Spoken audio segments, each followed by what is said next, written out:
یہ نکاح سے شروع ہو کر قبر تک انڈرسٹینڈنگ کا ہے کہ آپ کو ایوری ٹائم امپروو کرنا ہے ان ریلیشنز کو، اور آپ نے انڈرسٹینڈ کرنا ہے. It's not over. ایسے ہی ہمارا خدا کے ساتھ رشتہ ہے. ہمیں ہر لمحہ خداوند کے ساتھ گہرے سے گہرے طور پر اس کو جاننا ہے، اور وہ تو جاننے سے ویسے ہی باہر ہے. وہ تو ایک لامحدود ہستی ہے. اگر ہم اس کی محبت کو گہرے سے گہرے جانیں گے، وہ ہم کو گہرے سے گہرے طور پر اپنے ساتھ جوڑتا چلا جائے گا. صرف بات یہ ہے کہ وہ چاہتا ہمیں کلام سے دھوئے تو ہمیں کلام سے دھلنا ہے. وہ چاہتا ہمارے اندر کوئی داغ دبا اور جھری نہ ہو، ہمیں بھی داغ دبے اور جھری کو دور کرنا ہے. اگر ہم ان چیزوں پر قبضہ کر لیں گے اور اپنی تیاری خداوند کے لیے ٹھیک کریں گے، پھر زمین پر جو بھی باندھیں گے وہ بندھے گا بھی، جو کچھ کھولیں گے وہ کھلے گا بھی. کیونکہ اس کی مرضی یہ ہے کہ وہ ایک ایسی دلہن کو تیار کرے جس کے بدن میں کوئی داغ دبا جھری نہ ہو. کئی دفعہ ہم اس کو انڈرمائن کرتے ہیں. ہم کہتے ہیں کہ ماننی تو اس کی کوئی نہیں ہے لیکن منوانی ساری ہیں.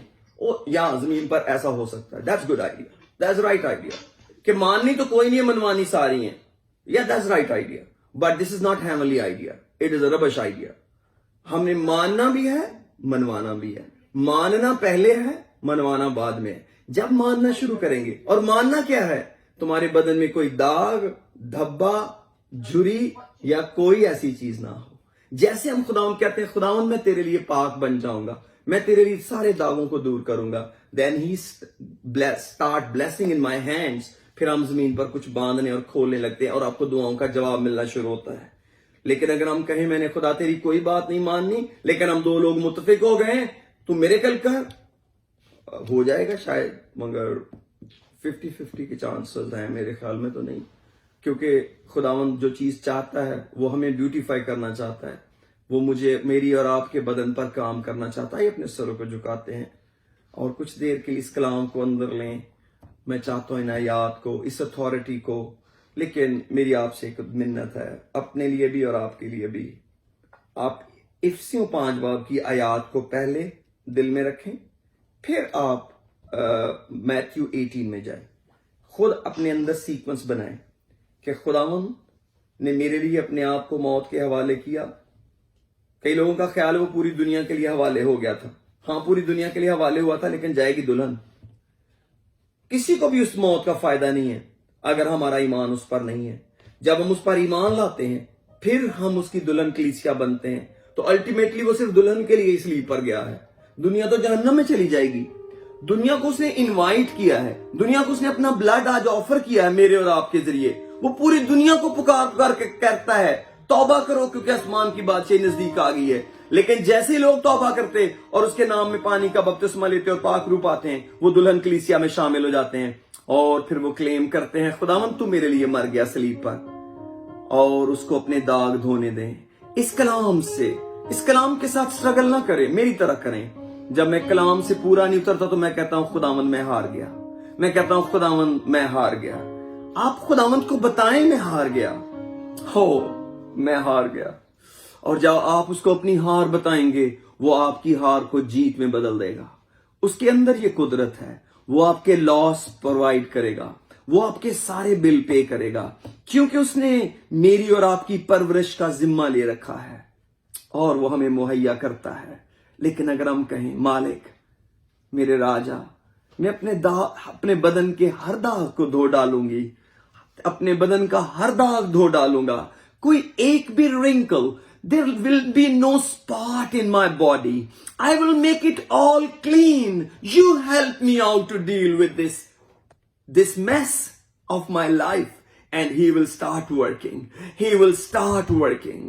Hallelujah.